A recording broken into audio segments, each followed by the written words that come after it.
Today I'm literally switching the game up because I'm going to talk about Aatrox from League of Legends.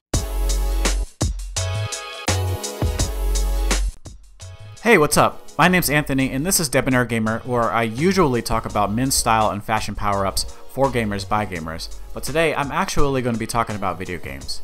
So if you're like me and you love gaming, anime, and men's fashion, make sure to smash that subscribe button so you'll always know when I upload a brand new video. So if you didn't notice about me, I love League of Legends.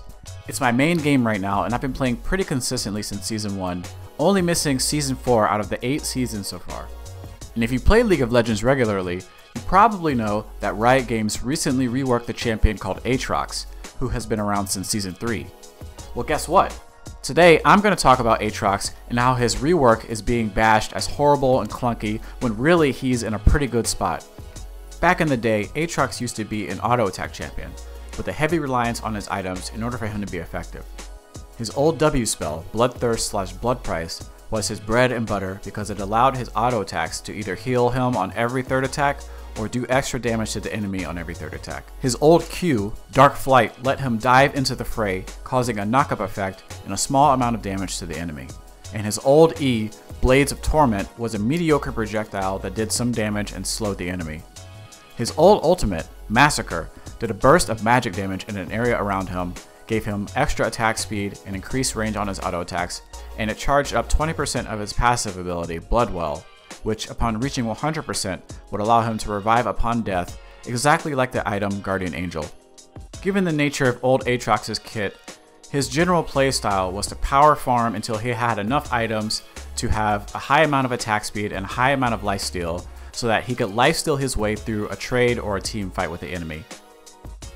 In a team fight situation, essentially you would use Q to dive into the enemy, and then you would smack people around with your sword, which charge up your passive ability, all the while hoping to get 1 or 2 frags until you ultimately get focus fired and fragged yourself. If you were lucky, your passive would be at 100% when you got taken down, so you would have a few more seconds afterwards to continue fighting or to run away. All in all, Aatrox used to be an extremely one-dimensional and binary champion with a huge gaping weakness in that if your items were not up to par, you would become completely useless to your team. You would essentially dive into the enemy team, get stunned, die, and then make the team fights 4 versus 5 almost immediately. Aatrox essentially was a huge stat check, and if your stats sucked, you were basically like a broken video card. A completely useless tool that's just taking up space. Riot Games made a huge departure from Aatrox's old design and playstyle. Now Aatrox plays like a fusion between Riven and Xerath. He's essentially an AD mage where you have to land combinations of skill shot spells in order to do damage to the enemy. I have to say, he's one of the most fun champions I've played in League of Legends, and like I said, I've been playing since Season 1.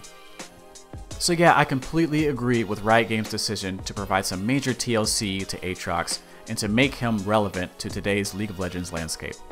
Between the addition of a ton of new and complex and interesting champions such as Pyke, Zoe, and Camille, all of which have unique abilities, interesting designs, and are just plain fun to play, old Aatrox was just outdated and outclassed. There were quite a few other champions that fulfilled the role of jumping into the enemy team and smacking them to death, but did so in a much more effective and efficient way. Champions such as Shyvana, Master Yi, and Xin Zhao all made Aatrox useless to the overall shape of the game. Aatrox's new Q ability, the Darkened Blade, is like Riven's Broken Wing spell, where each cast of Q swings his sword and does damage to the enemy. The difference here is that you become immobile during the cast, and you have to manually aim where the damage will land. If you hit an enemy within the highlighted area of the skill shot reticle, the enemy will get knocked up and take extra damage. Each successive cast of Q shortens your range, increases your damage, and moves where you need to be aiming to get the knock-up effect. So now Aatrox has a super reliable crowd control ability, which is perfect for synergizing with teammates to chain crowd control abilities onto the enemy team. Plus, if there's a Yasuo on your team, he's going to love you for setting up his ult for him. No cure for fools. The new W spell, Infernal Chains, casts a medium range projectile in an aimed line. If it hits an enemy, it does some damage and slows them within a marked zone on the ground for a couple of seconds. If they don't escape the zone quickly, the enemy gets pulled back into the middle of the zone, which is perfect for setting them up to get hit with your Q ability. Between Q and W, it's highly apparent that Riot was trying to reward being able to land skill shots. It's so satisfying when you can combine Q and W together to catch enemies off guard. In my opinion, this kind of gameplay is so much more intriguing than just right-clicking an enemy until they die, and I'm very happy to see that Riot is continuing in the direction of allowing individual skill expression through champion designs like this. Aatrox's new E spell, Umbral Dash, is a short-range dash that can be cast while Aatrox is using Q. It has 2 charges that cool down individually, and it basically lets you reposition yourself slightly while casting Q, so that you can more carefully aim where your Q is going to land. It gives Aatrox a bit of mobility and allows him to do things such as dashing through small walls or dodge enemy abilities, which is always helpful for things like surprising enemies, escaping situations, and just things like that. It never gets old dashing through a wall and then flashing back over the same wall to escape a super annoying Garen that's chasing you down. Aatrox's new ultimate, World Ender, is similar to his old one in that he powers up and transforms into a more badass version of himself, but now he gains attack damage and a bunch of movement speed, which is perfect for setting up smoother combos in the middle of a team fight or in a one-on-one situation. Riot also combined his old revive mechanic into his ultimate, so that if you die while transformed, you will come back to life with health based on the little gray bar that you charge up during your transformation. Oh, and did I mention that you can move while you're reviving? I like to use this updated mechanic to lure greedy enemy players back into your team who can punish them for chasing you around.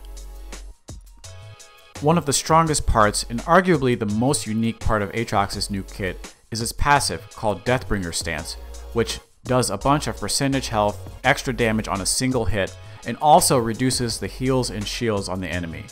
So this basically is an auto attack effect that applies grievous wounds on steroids and is perfect for fighting against Mundo, Warwick, and any other champion that's abusing lifesteal, healing, or regeneration effects.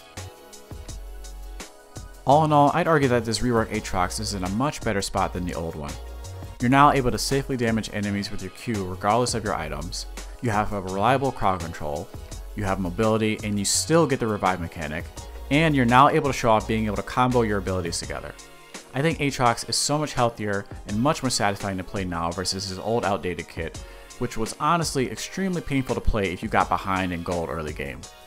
I think once people practice with him more and become better at landing skill shots and comboing Q with E and W, the clunky argument will go away, and I guarantee that Riot will start nerfing him because of how much he actually brings to the table now.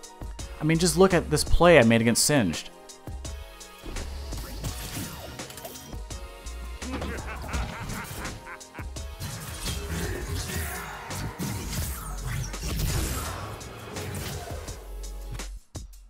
Anyway, now I'm done ranting about how much I like the new Aatrox rework.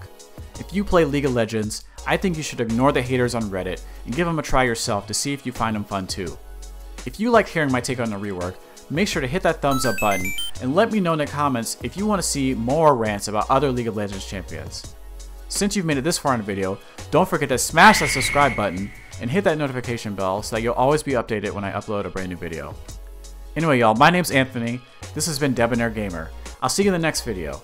Thank you for watching, and as always, good game.